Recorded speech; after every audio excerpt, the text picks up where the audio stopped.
कहा गया है, वशिष्ठ जी ने ही कहा है, पुरोहिति कर्मति मंदा, श्रुति पुराण करहि सब निंदा।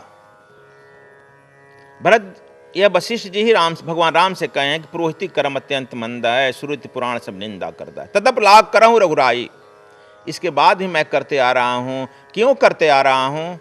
कि इस खानदान में हमारे पिता ब्रह्मा ने कहा था कि इस खानदान में तुम्हारा अवतरण होगा, और तुम्हारे अवतरण के लालच में मैं करते आ रहा हूँ राम।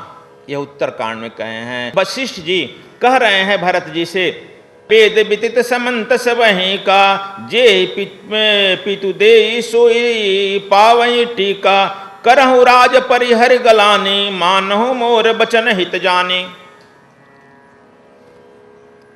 प्रेत कर्म कराने के बाद वशिष्ठ जी कहते हैं, हे भरत, जिसको पिता ने टीका दे दिया, राज तिलक दे दिया, वह राजगद्दी पर बैठने का अधिकारी है, और तुम जो है सब ग्लानियों को त्याग दो, सब दुखों को त्याग दो, सब कष्टों को त्याग दो और राजगद्दी स्वीकार कर लो।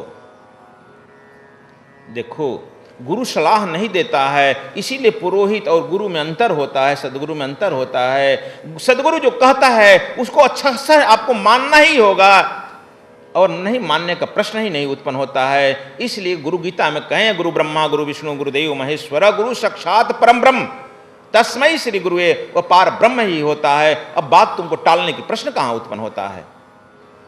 लेकिन यह भरत जी को स्पष्ट आदेश दे दिए, सलाह दे दिए, मंत्रणा दे दिए, आके करहु राज परिहर गलानी, मानहु मोर बचन हित जानी। सब ग्लानी को, दुख को तज करके तुम राज पर बैठो, मैं राज तिलक दे रहा हूं, मुकुट दे रहा हूं, और मेरा वचन हित समझकर मान लो। तुम्हारा हित भी इसी में है, राज का भी हित इसी में है, देश का भी हित इसी में है। बहुत सारे वेद पुराण से बात समझाते हैं।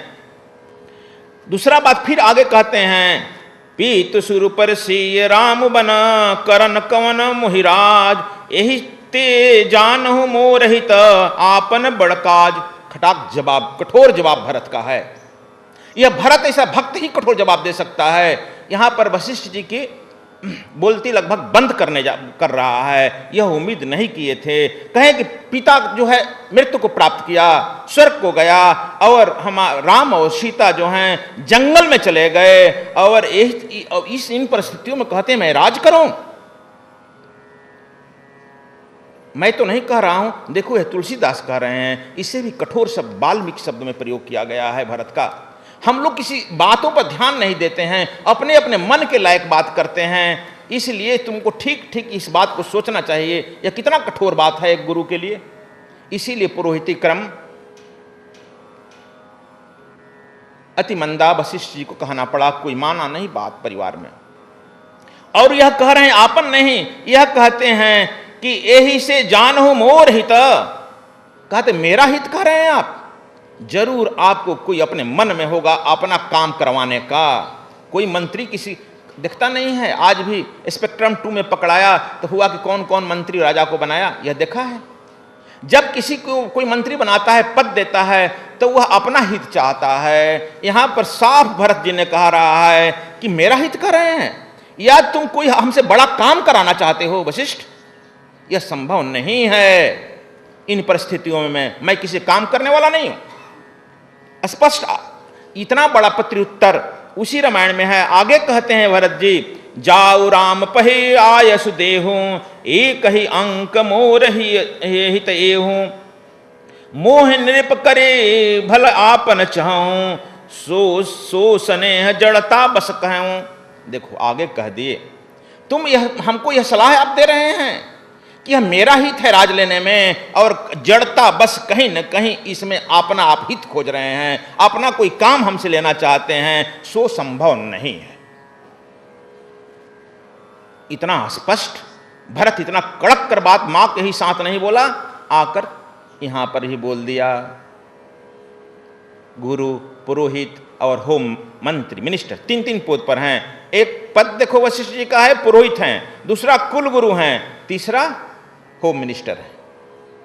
गृह मंत्रालय भी इन्हीं के अंडर में है। इतने पावरफुल हैं, लेकिन यह आदमी इतना रिजेक्ट कर दिया इनकी बातों को, कभी इस पर तो ध्यान नहीं दिया। इसीलिए हम तुम लोग को वह बात कहते हैं, देखो आगे यह नहीं मानता है। तुलसीदास जी कहते हैं, ग्रह ग्रहित पुनि बात बस, ते ही पुनि बिच्छी मार, ते ही पियाई बारुने, कहूँ कहाँ है उपचार। खटाखट उत्तर दे रहा है। आकि अय गुरुवर, कुलगुरु तो है ना, अय गुरुवर, कोई ग्रह से ग्रसित हो, ग्रहाधीनम जगत सर्वम, जरूर हमारे पर प्रतिकूल ग्रह हो गया है ना, तब न पिता का मरण और भाई और भाभी का पूरा राज्य का वनगमन। यह ग्रह का दोष मैं जानता हूं, यह ग्रह मुझ पर कुग्रह आ गया है, शनि का आक्रमण हो गया है, राहु केतु घेर लिया है। और दूसरी बात, पुनि बात बस, बात रोग भी पकड़ लिया है। जब आपके शरीर में बात रोग पकड़ लेगा, हर गांठ पर दुख और दर्द होने लगेगा और आप व्याकुल हो जाइएगा। मंथरा रूपी बात हमारे घर में घुस गई है, मंथरा रूपी बात का रोग हम में पकड़ लिया है और हम सब दर्द से व्याकुल हैं, पूरा परिवार व्याकुल है। दूसरा आगे कहते हैं, ते ही पुण्य बिच्छी मार, और केकई जो है बिच्छी है, नागिन बताए थे, नागिन नाग का विष नहीं चढ़ता है, लेकिन बिच्छी का विष चढ़ता है, दर्द होने लगता है और दर्द बढ़ जाता है। आगे कहते हैं, आकि ते पियाई बारुनी, कहूँ कौन उपचार, और आप यह जो है रासकता दे करके मुझे बारुनी शराब पिला रहे हैं। प्रभुता पाई काई मद नाही, यह जो है सबसे बड़ा नशा है प्रभुता का, सत्ता का। आप देखते हो सत्ता पर चढ़ते हुए कोई नेता कितना जो है तुमसे अलग थलग बन जाता है, तो यह साफ कर रहे हैं, ये रासत्ता का देकर मुझे शराब पिला रहे हैं, वारुणी पिला रहे हैं। अब इसका उपचार भी है इस विश्व में, इस पृथ्वी पर, और मेरा भला कह रहे हैं या अपना भला सोच रहे हैं। अब देखो इतना कठोर जवाब, मिश्रा कठोर जवाब है। कभी सोचा था इस पर? रामायण का पाठ करता है, इसलिए सोचो। इसलिए मैं कहता हूं वैज्ञानिक दृष्टिकोण रखो कि यह किस पात्र पर कैसे शब्द का प्रयोग तुलसीदास कर रहे हैं और उसका क्या भूमिका है। प्रारब्ध जब तक से स्वतंत्र मन से चिंतन नहीं करेगा, कहीं न कहीं तुम प्रारब्ध मन से, संकुचित मन से करेगा और मन में कुछ बात रह करके करेगा, तुम स्वतंत्र चिंतन नहीं कर सकता है। जब तक स्वतंत्र चिंतन नहीं कर सकता है, परमात्मा का भक्त नहीं बन सकता है। परमात्मा का भक्त नहीं बनेगा, तब तक से तुम्हारा पुनरपि जननम पुनरपि मरणम बार बार लगा रहेगा। इसलिए स्वतंत्र मन होना जरूरी है। अब देखो इसी पर आगे कहते हैं, मैं अपनी बात अभी नहीं कह रहा हूं, वशिष्ठ जी का तो मैंने बात रिजेक्ट कर दिया, खारिज कर दिया, बात भी कह दिया। अब तुरंत राजाज्ञा दे रहा है। समझ गया भरत इतना मूर्ख नहीं है, भरत बड़ा तेज तरार है और तेज तरार आदमी ही भगत बनता है, भक्त बनता है। मूर्खों की भक्ति कहाँ आएगी? इसलिए भरत आगे समाधान भी दे देता है। आन उपाय मोहि नहीं सुहाजा, को जिय कै रघुबर बिन बूझा, एक ही आंक यही मन माही, प्रात काल चलिए प्रभु माँ पाही। कहा कि मुझे कोई दूसरा उपाय नहीं सुझाई पड़ रहा है, एक ही उपाय है, प्रात काल होते ही भगवान राम के चरणों में उपस्थित हो जाना है और हमारे पास कोई उपाय नहीं है। सारे आपका सुझाव मैं रिजेक्ट कर रहा हूं। मैं यह आदेश दे रहा हूं, एक तरह से राजा का प्रतिनिधि तो हूं, मैं राजा बन नहीं सकता हूं, क्योंकि इस राज का हम रघुकुल का रीत है, बड़ा लड़का राजा बनता है। और हमारे वंश में रघु के तरह, दिलीप के तरह और भागीरथ के तरह कोई धर्मात्मा है, नहुस के तरह धर्मात्मा है, तो वह भैया राम है। मेरा उनका उम्र में भी बड़े, धर्म में भी बड़े और स्वभाव में भी बड़े, सर्वश्रेष्ठ हैं और उनसे मेरे कोई तुलना नहीं है। इसलिए राजगद्दी का मैं हकदार बन ही नहीं सकता हूं। एक ही उपाय है, जिसका राज है, जिसकी मुकुट है, उसे वापस करूं। इसके लिए एक ही मेरी राजज्ञा हो रही है कि प्रात काल होते ही मैं जहां राम भैया गए हैं वहां के लिए प्रस्थान करो। वशिष्ठ जी आप उसकी तैयारी करो। यह कम कठोर बात नहीं है किसी पुरोहित के लिए, किसी कुलगुरु के लिए। कठोर कम बात है यह।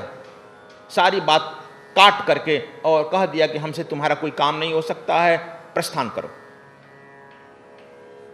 और तब जो है, जब सब प्रस्थान करने के लिए सुबह प्रस्थान कर जाता है, सुबह होते ही सब लोग, चूंकि सब लोग आए थे मरण था, राम गद्दी, मुकुट 1 मिनट खाली नहीं होता रहता है। तुम लोग देखा होगा कि भारत में इंदिरा गांधी जी की भी हत्या हुई थी और राजीव गांधी जैसे ही पहुंचे कहीं से बाहर थे, यह तो आप लोगों को याद होगा, और आते ही मां के यहाँ नहीं पहुंचे हैं, सबसे पहले राष्ट्रपति भवन गए हैं और वहां उन्हें प्रधानमंत्री का शपथ दिया गया। इसके बाद मां के यहाँ पहुंचे हैं क्रियाक्रम करने के लिए। क्योंकि राजगद्दी खाली नहीं रहती है, यह नियम है, शास्त्र का भी नियम है और राजनीति का भी नियम है। गद्दा खाली नहीं रहेगा, अन्यथा शत्रु जो है उसको मौका पर आक्रमण कर सकता है। लेकिन भरत जी सारे नियम को तोड़ दिए हैं और कह रहे हैं कि नहीं, सभी लोग चलो, अयोध्या खाली करो। क्योंकि अयोध्या पर पूर्ण अधिकार राम का है, इसलिए सब लोग चलो, उनका अधिकार उन्हें सौंप दो। यदि जंगल ही जाना होगा तो जंगल मैं जाऊंगा, 2 भाइयों को जंगल जाना होगा, हम शत्रुघ्न रहेंगे, राम और लक्ष्मण वापस आएंगे, माँ जानकी को वापस आना होगा और हम जंगल जाएंगे। यह निर्णय राज कर लेते हैं और इस निर्णय पर सभासद एब्सोल्यूट मत से वोट कहता है, यह भरत का जय हो, भरत धन्य हो, यही होना चाहिए। अब भरत की जो है सब जो विपक्ष में अभी अयोध्या थी, सब के सब 1 मिनट में पक्ष में आ गई और सारा अयोध्या सुबह सुबह प्रातः काल होते ही प्रस्थान कर गया। ये वहीं जाते हैं, यह भी पहले गए श्रृंगेरपुर गए और श्रृंगेरपुर जा करके वह रास्ते में यह देखते चलते हैं, जहाँ जहाँ राम का पैर पड़ा है वहाँ वहाँ पैर नहीं रखते हैं, वहाँ वहाँ नमन करते हैं। यह भक्ति की प्रकाष्ठा है,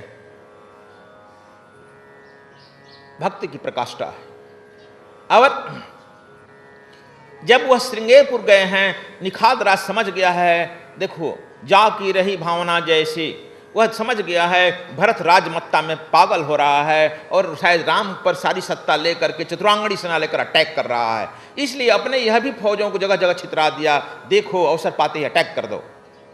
लेकिन उसके मन में आता है गुप्तचर वाहिनी को पहले भेजो, पता लगाओ। गुप्तचर वाहिनी रिपोर्ट देती है, नहीं यह जो है भैया राम को समर्पण करने के लिए आए हैं। निखाद राज को तत्काल अपनी ग्लानि महसूस होती है, दौड़ते हुए त्राह त्राह करते हुए दौड़ कर जाकर उनके पैरों में गिर जाता है, परिचय देता है। और भरत जो कहते हैं, अरे तुम तो धन्य हो, तुमने प्रभु राम को, माँ जानकी को रात भर विश्राम दिया है, तुम मेरे लिए धन्य हो, तुम मेरे लिए पूज्य हो, मैं तुम्हारे चरण रज लेना चाहता हूँ। मैं तो पापी हूँ, अभागी हूँ, मेरे चलते उनको वनवास मिला है और मेरी माँ जो है ऐसी पापिनी है जिसके मैं कोख से जन्म लिया हूँ। समझ जाओ कि मैं एक विष के घड़ा से मेरा जन्म हुआ है और जो भरत का शरीर देख रहा है ना, जैसे बाहर विष भरा है अंदर विष भरा है। यह भरत के चलते अयोध्या वीरान हो गया है। भरत में तो कुछ है ही नहीं जो तुम मेरा छू, मैं तुम्हारे पैर में झुकना चाहता हूँ, तुम्हारा राज लेना चाहते हो कि इस विपत काल में भी तुम भैया के भाभी की इतना तो सेवा किया है। और तुम वो कह रहा है कि नहीं हमको तो कहें भरत सम भाई, इसका मतलब भरत का स्थान ज़्यादा है, सम बराबर हम हो रहे हैं आपके ना, आपका स्थान।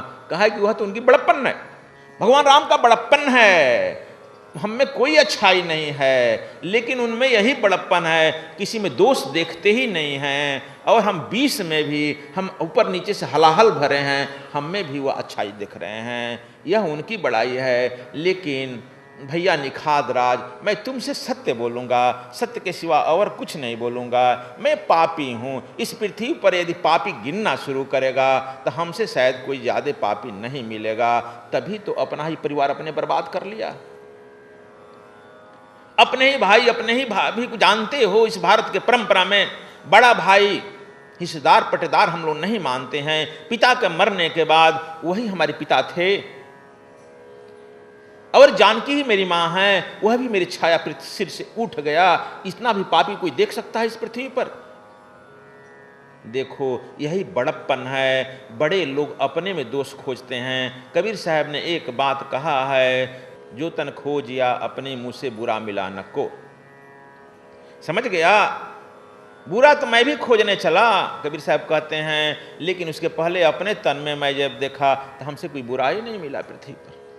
हम लोग अक्सर अपनी अंदर बुराई नहीं खोजते हैं, दूसरे में खोजते हैं। जब हम अपने अंदर बुराई भरत की तरह खोज लेंगे, अपनी बुराई कबीर की तरह देख लेंगे, तब यह जो है परिवार आश्रम बन जाएगा, घर आश्रम बन जाएगा, और तुम्हारा भी जो है घर राम राज्य बन जाएगा। तुम दूसरे की चिंता मत करो, यह क्या कर रहा है, तुम अपनी चिंता करो। तुम सुधरेगा, परिवार सुधरेगा, परिवार सुधरेगा, जग सुधरेगा।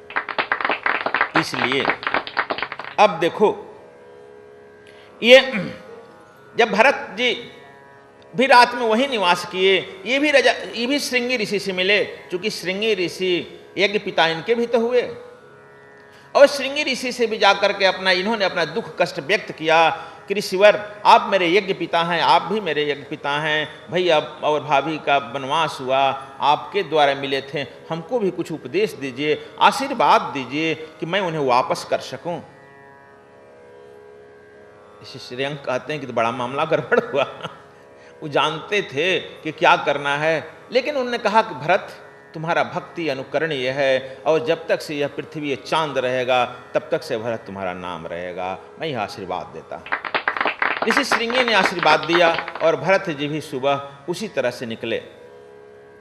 और निकल करके जब उन्होंने भारद्वाज ऋषि के आश्रम में पहुंचते हैं, भारद्वाज ऋषि सोच रहे थे, अपने शिष्यों से मंत्रणा कर रहे थे, मेरे जन्मों जन्म का पुण्य था कि राम का दर्शन हुआ, लेकिन राम के दर्शन का फल मुझे क्या मिलेगा, मैं नहीं समझ रहा हूँ। मेरे पुण्यों का फल राम का दर्शन, लेकिन राम के दर्शन का भी फल तो कुछ मिलना चाहिए। तब तक से सूचना मिली, उनके शिष्य लोग सूचना दिए, भरत आ रहे हैं। उनके आंखों में आंसू भर गया कि भगवान का दर्शन का फल भक्त का दर्शन होना, और भक्त भगवान से भी बड़ा होता है। इसलिए ऋषियों, साधुओं, महात्माओं, ब्राह्मणों, भक्त भरत के स्वागत के लिए आगे बढ़ो।